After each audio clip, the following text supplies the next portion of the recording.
Assalamualaikum warahmatullahi wabarakatuh. Good morning, students. How are you today? Oh, I'm fine too, thanks. And then, before start to study, we can pray together. Pray begins. Finish.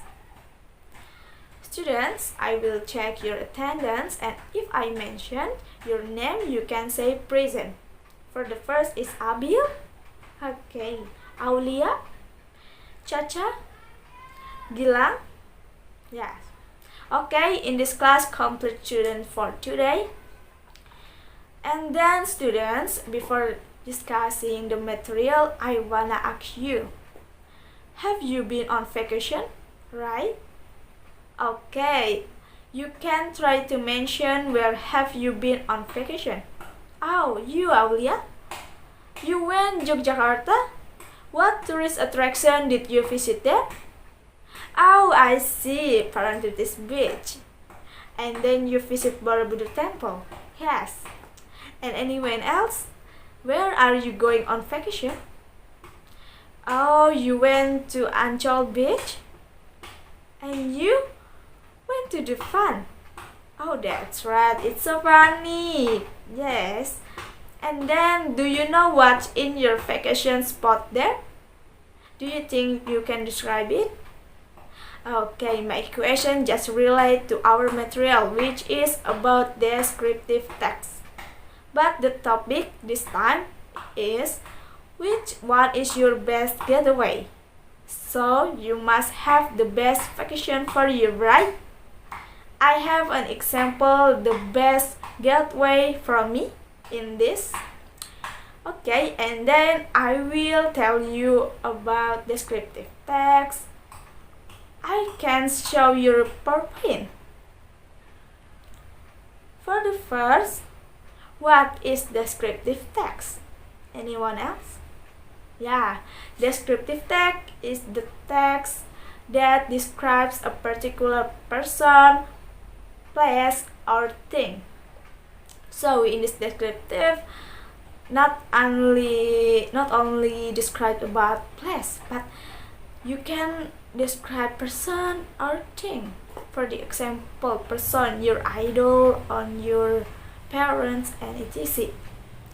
For the next, descriptive text have two generic structure. For the first is identification.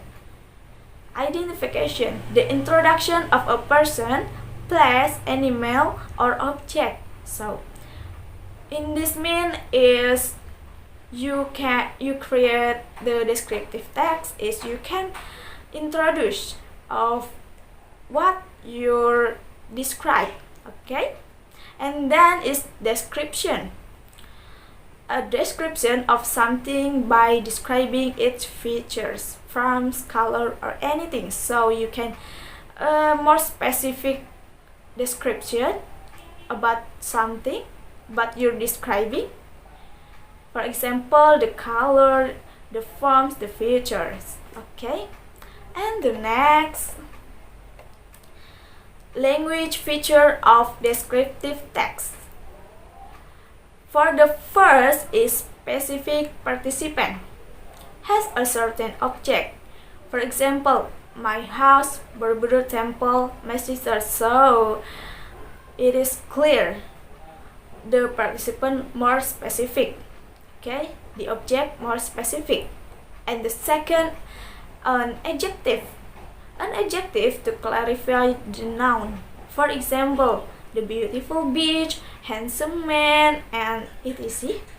For the third is simple present tense. In descriptive text, you use simple present tense. It tells the fact of the object described. For the fourth is the action verb. Verbs that show an activity. For example, is run, sleep, walk, and etc. Okay, and then I have an example in this. Yes, Borobudur Temple. Borobudur is one of historical buildings in Indonesia. So, as we know, Borobudur itu emang bersejarah banget ya di Indonesia, anak-anak. Okay, it is considered to be the world's largest Buddhist temple. Okay, jadi candi terbesar di dunia itu ada di Indonesia. It is located in Magelang, Central Java. Jadi berlokasi di mana? Ya, di Magelang, Jawa Tengah. Not only it became a well-known tourism destination to a lot of travelers around the world, Borobudur Temple is also included in UNESCO list of World Heritage Site. Jadi banyak banget ya orang luar negeri itu datang ke Indonesia untuk berkunjung ke Borobudur. Karena hanya di Indonesia ada candi-candi besar seperti itu. And then Borobudur Temple consists of 6 square floors and 3 circular floors, which arranged accordingly and make it to be stair-like layer that you have to climb one by one to reach the top of the temple. In the middle of the floor, you will find small stairwells with couples of stairs connecting each floor that you can use a passage to go to the top. Oh, jadi mitosnya katanya gitu ya, Borobudur itu dibangun dalam 1 malam gitu. Seingat ibu ya, itu dibangunnya dengan banyak orang bergotong royong, tapi dibangunnya tuh cepat sekali ya. Nah, itu masih menjadi misteri sih. Katanya itu dibantu sama makhluk-makhluk goib, tapi ibu juga kurang tahu tentang sejarah Borobudur ya.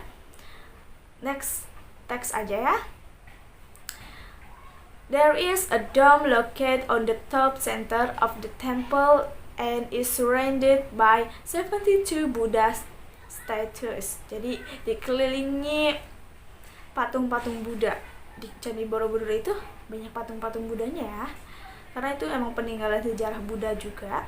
It said inside a perforated stupa. It is said that if you place your hand into the stupa through one of its hole, you can touch the Buddha statue.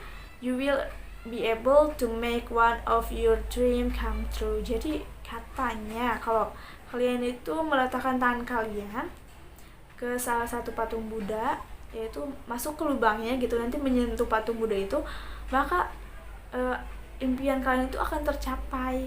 Tapi itu I don't know it's myth or fact. Okay students, do you understand what I have explained? Is there anything to ask? No? You don't wanna ask to me? Okay, if you all understand, then I will give you the task of making a descriptive text. And the theme is your best getaway. Jadi kalian membuat teks deskriptif, temanya itu liburan terbaik kalian. Pilih salah satu aja ya. And collect it next week, okay? And then read in front of all friends in class. Okay students, if there are no questions, I will close this class today. If there are mistakes, I say sorry, and wassalamualaikum warahmatullahi wabarakatuh. See you next week.